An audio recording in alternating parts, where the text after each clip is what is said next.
मैं कितना अच्छा अनुभव कर रहा हूँ यहाँ आकर। आपने जो कार्यक्रम आयोजित किया है उसको देखकर, उसके लिए मैं मानता हूँ कि उस भावना को बताने के लिए पर्याप्त शब्द ढूंढ पाना बड़ा मुश्किल है।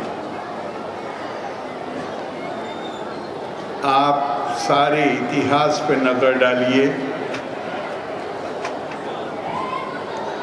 जो लोग सिर्फ अपने लिए जीते हैं उनको याद नहीं किया जाता है। याद उनको किया जाता है जो अपने साथ साथ दूसरों की भी चिंता करते हैं। जैसे स्वामी विवेकानंद ने कहा था कि वास्तव में जिंदा वही लोग हैं जो, उन्होंने तो शब्द प्रयोग किए, जो दूसरों के लिए जिंदा रहते हैं। और उनके अलावा जो लोग हैं वो तो मृत प्राय। हमारे यहाँ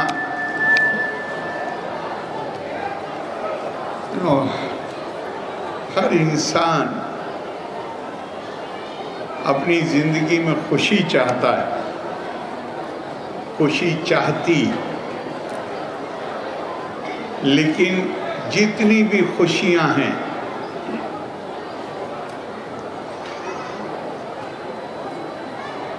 जो आपकी सुख सुविधा की उपलब्धता से पैदा होती, जितने भी शौक हैं, आप ध्यान करिए कि वो खुशी क्षणिक होती, कुछ देर तक रहती। लेकिन जब आप किसी गिरे हुए व्यक्ति को हाथ पकड़ के ऊपर उठाएं और उसे भी छोड़ दीजिए, अगर रास्ते में पत्थर पड़ा हुआ है जिससे लोग टकराते हैं, उसको वहां से हटा दीजिए, तो रात को नींद बहुत अच्छी आती है। और जब भी ऐसे किसी काम का ऐसे किए हुए काम की याद आती है तो मन प्रफुल्लित हो जाता है। सभ्य जीवन का मतलब ही ये है।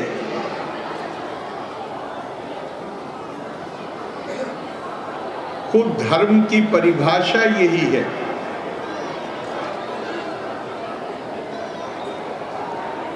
धर्म और कुछ नहीं,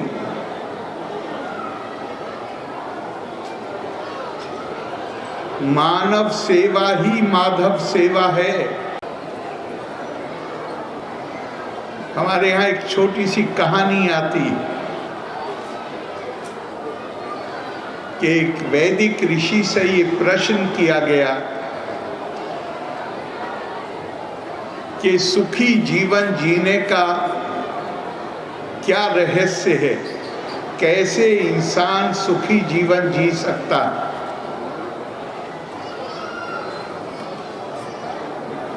जिस वक्त ये प्रश्न किया गया, ऋषि के उत्तर देने से पहले आकाश में बादल गरजे, बरसात का महीना रहा होगा। आवाज आई आसमान से, दा दा दा। तो जिन्होंने प्रश्न पूछा था, शिष्यों ने, उन्होंने फिर कहा कि आपने उत्तर नहीं दिया। उन्होंने क्या उत्तर, तो आकाशवाणी हो गई, दा दा दा। तो उन्होंने कहा हम समझे नहीं। तो उन्होंने कहा तदे तदे वेशा देवी वाग्नु वदति स्तना यित्नु दा दा दा इति दामियत दत्ता दया धुआ मिति। उनका सुखी जीवन, सभ्य जीवन जीना है तो ये सब निर्भर करता है 3 शब्दों पर। उसको हम अपने आचरण में कैसे उतारते हैं। दामियत, दम, धर्मस्य विधाये नेको, ये वे प्रोक्ता महर्षि भी।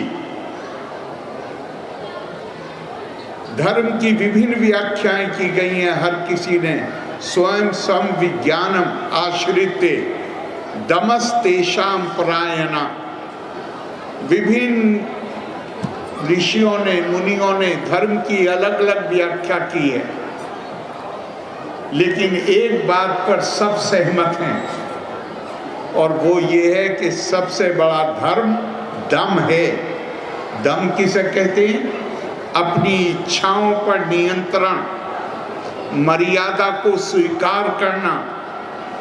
मैं सब कुछ चाहता हूं, लेकिन मर्यादा की परिधि में रहकर हासिल करूंगा। दूसरे को पीड़ा पहुंचाकर नहीं हासिल करूंगा कोई चीज। दूसरा दत्ता। दत्ता, आपके पास जो कुछ भी है, मेरे पास जो कुछ भी है, उसमें हर उस व्यक्ति के अधिकार को स्वीकार करना जो हमसे कम है। हम मेहरबानी नहीं कर रहे किसी के ऊपर। हमने जो कुछ भी प्राप्त किया है वो केवल हमारी मेहनत का फल नहीं, उसमें औरों का भी योगदान, समाज का योगदान। और तीसरी बात उन्होंने कही, दया धुआ मिति। इंसान के अंदर करुणा की भावना, दया की भावना, संवेदनशीलता, दूसरे के दर्द को महसूस करना। सर्वशास्त्र पुराणेषु व्यासम वचनम ध्रुवम परोपकारस्तु पुण्याय पापाय परपीड़नम। अगर ये तीन दाह हमारे जीवन में आ जाएं, तो हम सभ्य कहलाने के अधिकारी होंगे, मानव कहलाने के अधिकारी होंगे। वरना तो हमारी परंपरा हमें बताती है कि अगर ये तीन चीजें नहीं हैं तो हम नर तो हैं, इंसान तो हैं, पर इंसान के भेष में असल में पशु हैं। वही जिंदा हैं जो दूसरों की चिंता करते हैं। और मुझे बहुत खुशी, ये माँ वैष्णो देवी सेवा संस्थान, ज़्यादातर इसमें अगर मैं गलत नहीं हूँ तो वो लोग हैं जो व्यापारी वर्ग से आते हैं, व्यापारी वर्ग से आते हैं। और ध्यान रखिए, व्यापारी वर्ग साधन संपन्न लोग होते हैं। समाज उन्हें सफल व्यक्ति के तौर पर देखता है, और उनका जो भी समाज में सफल व्यक्ति है, मानव प्रकृति ऐसी है कि वो सफल व्यक्तियों का अनुसरण करती। वो अगर किसी को मानते हैं कि ये सफल व्यक्ति है, उसके आचरण पर गौर करते हैं कि इसका आचरण क्या है, और खुद भी वैसा ही करने की, इसे को उन्हें लगता है यही सफलता का तरीका है। और भगवान कृष्ण ने अर्जुन से कहा था, यत् आचरति श्रेष्ठा तत्तत् एवा इतरा जने।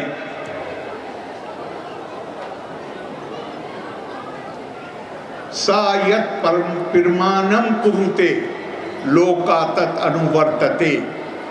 समाज में श्रेष्ठ व्यक्ति, साधन संपन्न व्यक्ति, सफल व्यक्ति जो कुछ आचरण करते हैं, साधारण जन उनका अनुसरण करते हैं। आपने एक बेहतरीन एग्जाम्पल, मिसाल कायम की है, और मुझे पक्का यकीन है कि इससे बहुत लोग प्रेरित होंगे। उनके दिल में भी वो भावना पैदा होगी कि हम, कामयाबी ये नहीं है कि मैं ऊपर चला जाऊं, असल कामयाबी ये है कि मैं नीचे पड़े हुए कितने लोगों का हाथ उठाकर उन्हें खड़ा करने में कामयाब हो जाता हूं। असल कामयाबी ये। हमारे मित्र क्या नाम, मुकेश हिसारिया जी ने मेरे लिए कुछ कहा शुरू में। उन्होंने कहानी का आखिरी हिस्सा छोड़ दिया,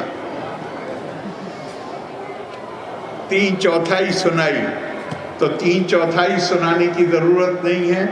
उन्होंने मेरे लिए कुछ बहुत आशीर्वाद के रूप में कुछ कहा, तो मैंने हंस के कहा, इनका महाभारत में आता है कि युधिष्ठिर के पास कोई याचक आया, शाम का वक्त था, हो सकता है राज्य कोष में ताला लग गया हो, तो युधिष्ठिर ने कहा तुम कल आना। अब वो जब निकल के बाहर गया तो भीम ने उससे पूछा कि क्या कहा महाराज ने? कहा कल आने के लिए कहा है। तो भीम उसे कहा रुक जाओ, अंदर आए और युधिष्ठिर से कहा कि अब तो मैं तो महाराज ही समझता था आपको, आप तो भगवान हो गए। उनका कैसे? उनका आप कह रहे हैं कल आना, तो अभी 1 मिनट बाद क्या होगा वो कोई नहीं जानता, आप कल का जानते हैं कि आप कल ये आएगा और आप उसको दे पाएंगे कुछ? तो आप तो ये बात तो केवल भगवान को पता होती है कि कल क्या होगा। तो जो करना है आज करिए, भगवान बनने की कोशिश मत करिए। तो मैंने कहा भाई आपको भविष्य का पता होगा, मुझे पता नहीं है, लेकिन आप जो भी कह रहे हैं मैं आपके आशीर्वाद के रूप में स्वीकार करता हूं। तो इसमें